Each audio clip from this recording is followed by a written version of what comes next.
ఈరోజు మనం ఈ మానవ జన్మకు వచ్చినందుకు ఈ జన్మను ఎలా సార్థకత చేసుకోవాలి, మరి మన స్వస్వరూపం అంటే ఏమిటి, ఈ బ్రహ్మ సాక్షాత్కారాన్ని ఎలా పొందాలి, మానవుడిగా పుట్టినందుకు, మానవ జన్మకు వచ్చినందుకు మానవ ధర్మం అంటే ఏమిటి, మానవుడు తానెవరో తన ధర్మమేదో తెలుసుకొని ఈ జన్మను సార్థకత చేసుకోవాల్సినటువంటి వీరి యొక్క కర్తవ్యమై ఉంది అన్నమాట. కాబట్టి మానవునిగా జన్మించినందుకు ఆ పరమాత్మ తత్వాన్ని తెలుసుకోలేకపోతే ఈ పశువులకు మానవులకు పెద్దగా తేడా ఏం లేదు. కాబట్టి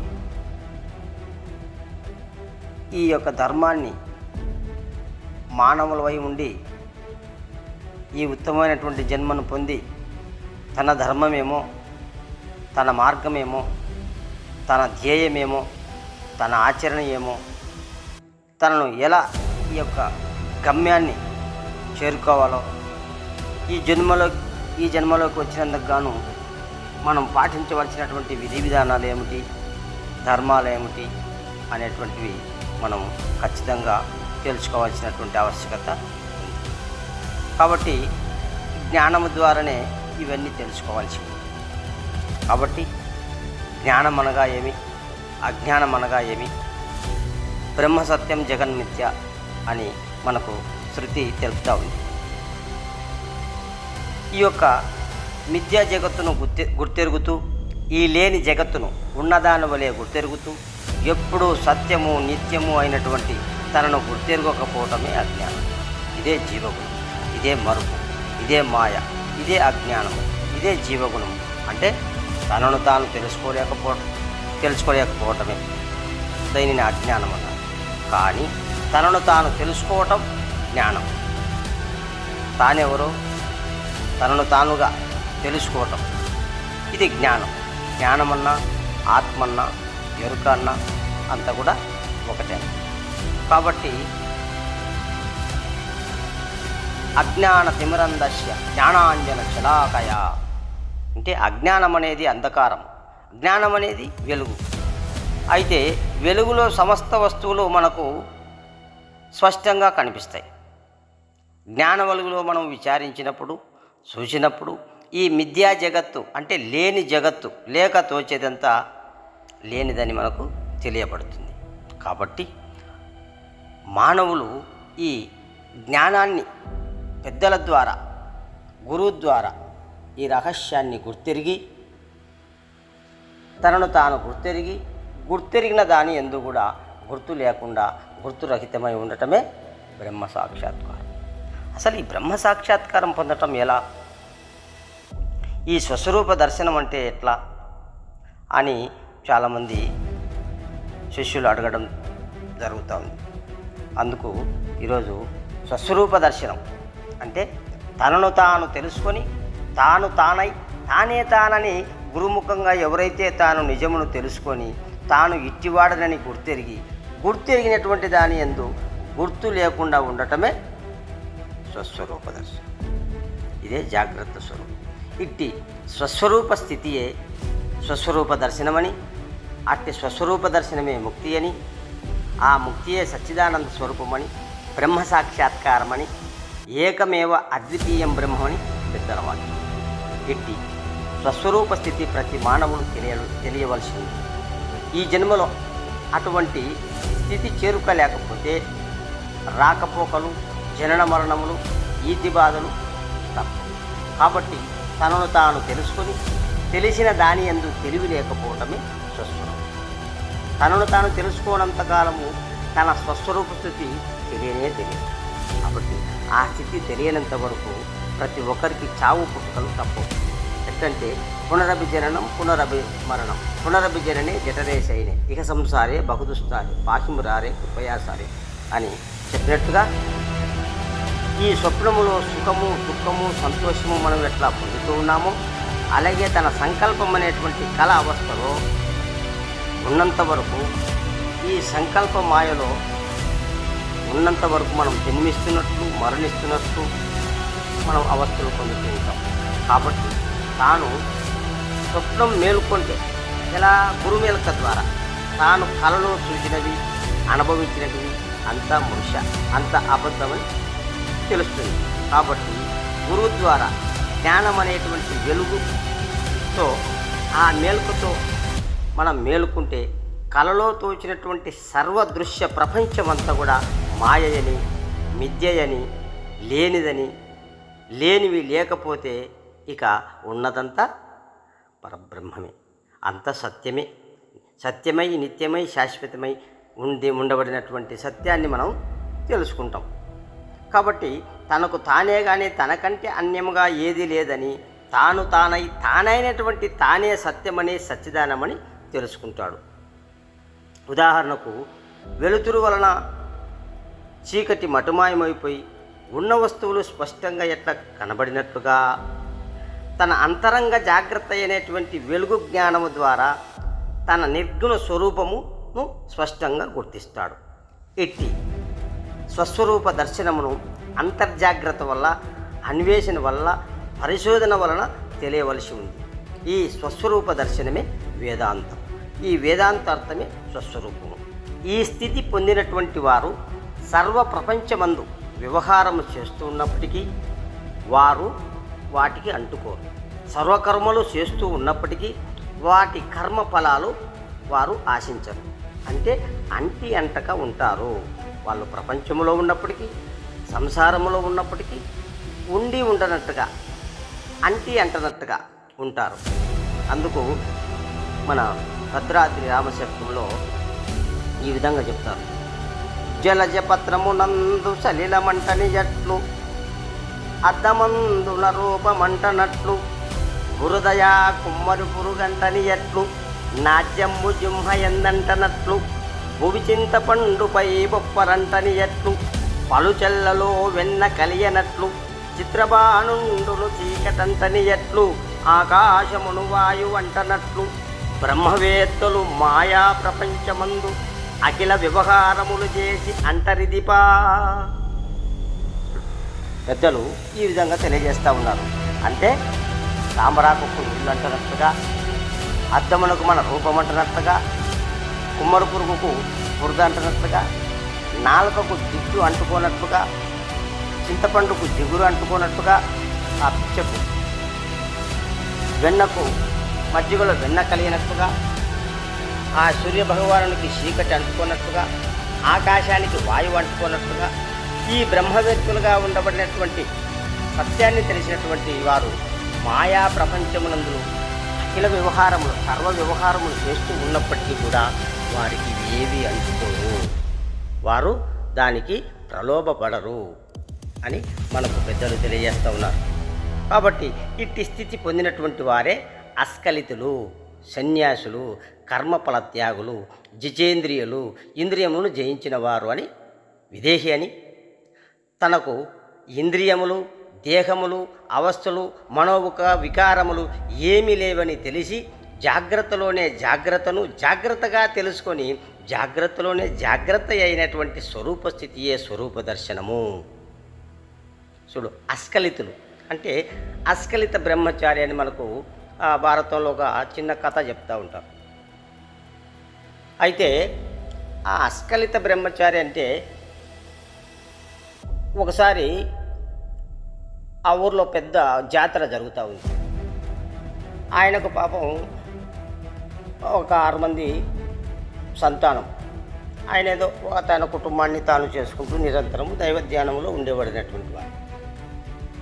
అక్కడ జాతర జరుగుతూ ఉంటే అమ్మవారి కాటికి ఆ కుండ నిండా పాలు తీసుకొని ఆ స్వామి దగ్గరికి అర్పించాలన్నమాట. ఆ పాలు తీసుకొని వచ్చి తొలకకుండా, ఒక సుక్క కూడా తొలకకుండా.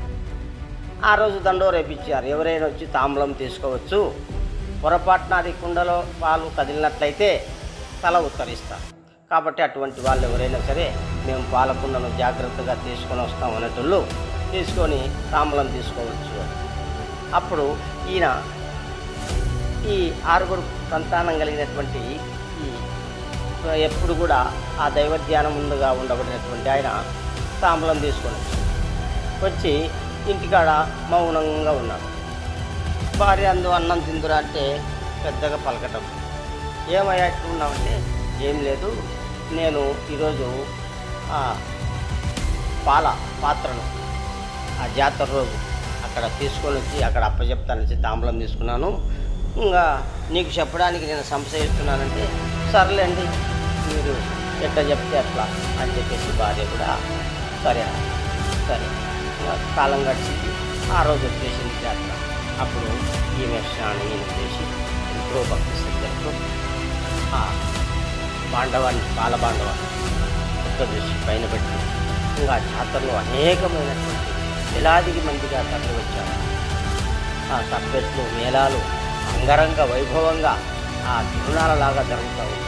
పాపవాళ్ళు మాత్రం ఆ యొక్క పరమాత్మ మీద మనసు పెట్టి ఆ కుండ మీదనే దృష్టి పెట్టి ఎక్కడ కూడా ఆయన మనసు కానీ దృష్టి కానీ కదలకుండా, శరీరం కదలకుండా నిశ్చేష్టురాలై ఆ యొక్క నిశ్చలమైనటువంటి స్థితితో ఆ పాలపాత్రని తీసుకొని వచ్చి భగవంతునికి సమర్పించడం జరిగింది. ఇంకా రాత్రికి వచ్చిన తర్వాత అక్కడ తిరునాళ్ళు ఏమి జరిగింది, హరికథలేమి, ఆ చెక్కభజనలేమి, ఆ కోలాటలేమి, ఆ అంగళ్ళేమి, అవన్నీ చెప్తా ఉన్నారు వచ్చిన బంధువులు. ఎక్కడ అంటుందంటే నువ్వు వచ్చే దారిలోనే ఇటువైపు తొలగదొబ్బ మంది లేదు, అదెక్కడ జనం ఏం కథ అని చెప్తా ఉంటే అట్లనా, నిజమా, నేను చూడలేదే, నాకు తెలియలేదే అంటా ఉందండి. అంటే ఆమె ఆ యొక్క పాలపాత్ర మీద దృష్టి, భగవంతుని మీద దృష్టి తప్ప పక్కకు మరలలే మనసు కానీ దృష్టి కానీ. అట్లాగే అప్పుడు ఈయన అన్నాడనమాట, అస్ఖలిత బ్రహ్మచారి ఎట్లా నువ్వు సంతానంతో నాతో సంసారం చేసి 6 మంది సంతానాన్ని కానీ నువ్వు ఎట్లయితావు అని చెప్పిందనమాట. అన్నందుకు ఆయన భార్యకి పరీక్ష పెట్టాడు. నేను కూడా అట్లనే నీతో సంసారం చేసేనే కానీ ఆ సంసారానికి నాకు ఎలాంటి సంబంధం లేదు, ఆ సంతానానికి నాకు ఎలాంటి సంబంధం లేదు, కాబట్టి ఈ ప్రపంచానికి నాకు ఎలాంటి సంబంధం లేదు అంటున్నట్టుగా ఉండనట్టుగా ఉండాలని చెప్పేసి ఆ విధంగా ఎప్పుడు కూడా దైవమునందే ఆయన తన మనసును, తన యొక్క ఆత్మతత్వాన్ని ఎప్పుడు కూడా భగవంతుని స్మరిస్తూ ధ్యానిస్తూ అందులోనే నిమగ్నమై ఉన్నాడు అన్నమాట. కాబట్టి ఇట్లా పెద్దలు మనకు అస్ఖలిత బ్రహ్మచారిని మనకు పెద్దలు కథలు చెప్తూ ఉంటారు. కాబట్టి అట్లాగనే ఈ స్వస్వరూప దర్శనాన్ని ఈ విధంగా పొందవచ్చు అని మనకు పెద్దలు తెలియజేస్తూ ఉన్నారు. కావున జిజ్ఞాసు తన స్వస్వరూప దర్శన విధానమును గురుబోధ చేత, గురువాక్యం చేత తన మదిలో తాను తెలియవలసిందే కానీ అన్యముగా తెలుసుకోవడానికి ఎవరికి లేదు. అది కన్నులకు చూపించేది కాదు, అది చూసేది కాదు, అది గురు సంజ్ఞ చేత, గురు సూచన చేత తెలుసుకోవాల్సింది. కాబట్టి అట్టి స్వరూప స్థితి గుర్తులేనిది. కాబట్టి గుర్తులేని దాన్ని గుర్తెరగాలంటే గురు సూచన, గురు సంజ్ఞ ఖచ్చితంగా కావాల్సింది. కాబట్టి గుర్తులేని దాన్ని గుర్తెరగటం ఎట్లా అనేది ఒక సంశయం. తనకు తాను గురు ద్వారా తన మదిలో అంతరంగ జాగరూకుడై అన్వేషించినప్పుడు తనకు తానుగానే ఒక సమాధానం దొరుకుతుంది. ఆత్మ అనాత్మ విచారణ, ద్వైత అద్వైత విచారణ చేసినటువంటి వారికి ఈ విషయం తెలియబడుతుంది. ఊరికే మాటలతో ఇది తెలుసుకోవాలన్నా అంటే గ్రంథాల ద్వారా, ఏదో ఇనికిడి ద్వారా, ఊహ ద్వారా ఇది తెలుసుకోవడానికి వీలుండదు. బహుముఖంగానే ఇది తెలియవలసి ఉందన్నమాట. కాబట్టి అనాత్మన్నా ద్వైతమన్నా ప్రపంచమే, ఆత్మయన్నా అద్వైతమన్నా పరమాత్మ అని తెలియవలసి ఉందన్నమాట. కాబట్టి తన్ను తాను మేల్కోవడమే ఆత్మ, తన్ను తాను తెలియకపోవటమే అజ్ఞానం. అదే మాయ, అదే భ్రాంతి, అదే భ్రమ.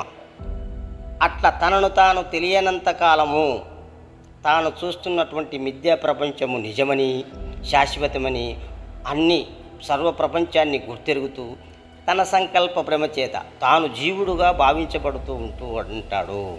అట్టి జీవభ్రాంతి చేత ఉన్న దైవాన్ని మరచి తనకంటే అన్యముగా పరమాత్మ ఉన్నాడని, అట్టి పరమాత్మను తెలుసుకోవాలని ఆరాటపడుతూ ఉంటాడు. ఎక్కడో ఉన్నాడు అని చెప్పేసి ఆయన ఆరాటం పోరాటం చేస్తూ ఉంటాడు. అలా అనుకోవడమే భ్రాంతి, అదే భ్రమ. అలాంటి ఊహాజనితమైనటువంటి భ్రమ అనేటువంటి తెర మనలో నుంచి తొలగిపోతే ఉన్నదంతా ఆ యొక్క బ్రహ్మమే, సర్వము తానేనని తెలియబడుతుంది. కాబట్టి పెద్దలు చిన్న ఉపమానం ఏం చెప్తారంటే, స్వప్నంలో వచ్చినటువంటి శరీరాలు, బంధువులు ఎన్నో చిత్ర విచిత్రమైనటువంటివన్నీ మనకు కలలో తోస్తూ ఉంటాయి. కానీ మెలకువ రాగానే కలలో వచ్చినటువంటి శరీరాలు, బంధువులు అన్ని దృశ్యమంతా కూడా ఏమీ లేదు మేల్కొని. అలాగే తనకు తోచిన భ్రమ తొలగిపోతే ఇక ఉన్నది ఉన్నట్లు ఉన్న సత్యాన్ని స్పష్టంగా గ్రహిస్తారు. ఇలాగా తన నిజస్వరూప స్థితి తెలిసేంత వరకు బాగా గురు ద్వారా విచారణ చేయాలి, అన్వేషణ చేయాలి. తన స్వస్వరూప స్థితిని, బ్రహ్మ సాక్షాత్కారాన్ని పొందాలంటే గురుముఖంగా విచారణ చేయాలి. లేని జగత్తు ఉన్నట్లు తోచటమే అజ్ఞానం.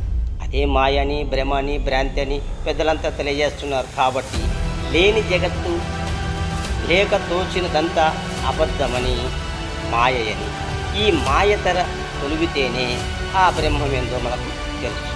కాబట్టి అంతా తన స్వరూపమేనని దృఢముగా నమ్మి గుర్తిరిగిన దాని యందు గుర్తు లేక ఉండటమే, గుర్తు రహితమై ఉండటమే సచ్చిదానందము, బ్రహ్మ సాక్షాత్కారము అని మనకు గురువుల ద్వారా తెలుస్తూ ఉంది.